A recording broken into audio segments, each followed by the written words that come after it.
Okay, so let's talk about the performance again. I am on a straight bit of road and it is nice and clear. So I'm going to put the car into Sport Plus. Now that means I get an overboost, and on this particular turbo I go up to 680 brake horsepower.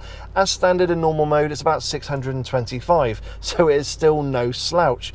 But what you do is you put your left foot on the brake, right foot on the accelerator pedal, you get a ping to let you know that it's all ready to go, and you simply release the brake, and you can do this time and time again.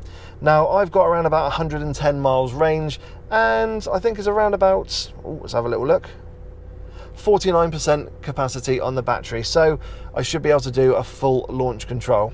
So my left foot is on the brake, my right foot is down, you just heard the bong, and here we go.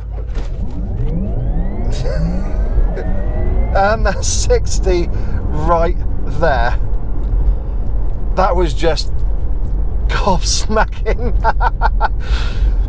And the thing is, I can now just come to a complete stop. I can put my foot again on the brake, right foot down, ba-ding, here we go. And that's 60 again. That is just scary in terms of capability, and I've never experienced anything like it. In fact, the only place I've experienced acceleration like that is on a roller coaster.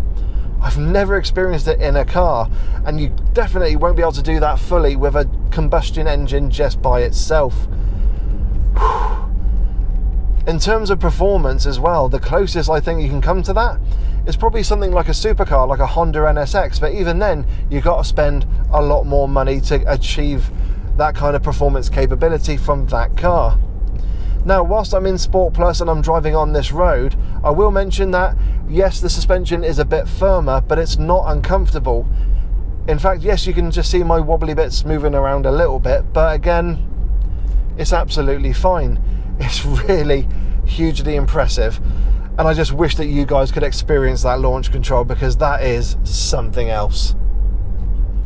Now, one of the options fitted to this particular Taycan is the Sport Sound System. Now, what that is it means it kind of plays a weird synthesized noise inside the cabin, but also outside the car. Now, I've got the system turned off, and if I go for a drive now,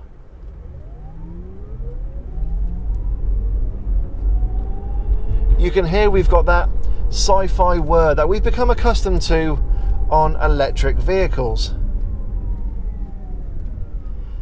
But if I press this little diamond button on the steering wheel, already I can hear like a little bass note in the background. It actually sounds a bit like an engine rumble. And as I get going,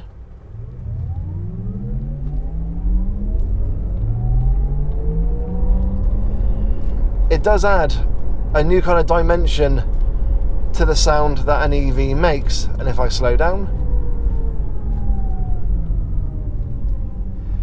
it is quite weird and quite unique.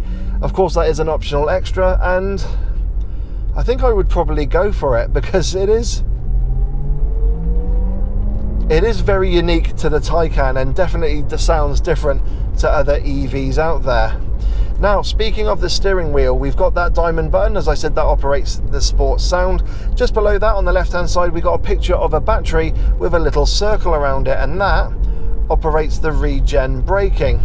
Now, the Regen braking is in no way as abrupt and as strong as the braking you would get in a Nissan Leaf with its E-pedal. In fact, you do actually tend to use the brake pedal quite a lot in the Taycan. It's not enough to really slow the car down and allow you to just kind of let natural braking happen with the Taycan, or let the Regen braking happen in the Taycan.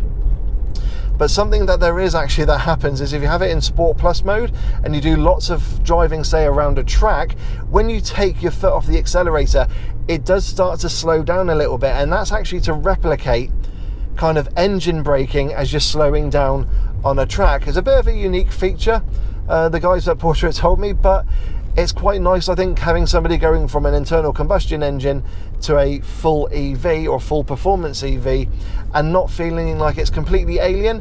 And when you take your foot off the accelerator pedal, it just coasts at the same speed for ages. So actually, that's quite a nice feature, and glad that Porsche have given it some thought. And Now, of course, don't forget to like, don't forget to hit that subscribe button and the bell notifications icon to let you know when I, Dave the Auto Bear, bring out a new video. I'm also on Facebook, Instagram and Twitter, and always recommend you follow me on there for additional content, including live videos and still images. But guys, if you have any questions about the Taycan and my limited time with it, please put them down in the comments section below. But I have really been hugely impressed with the Taycan. It is, as an EV package, as I said, absolutely perfect. Now, if it was my money, I would buy the Cross Turismo. I just want that more estate shape and just a little bit of extra ride height. And also the capabilities are increased as well because it is a bit of a soft roader, so there is that angle to it. But for a first effort for an EV from Porsche, it's a 5-star car. There's no doubt about it. And I have been hugely impressed by it. So guys, don't forget to stay safe, don't forget to maintain your social distancing, wear a mask where necessary, and wash your hands. And I will catch you all in the next video. So take care, virtual hugs, and bye-bye.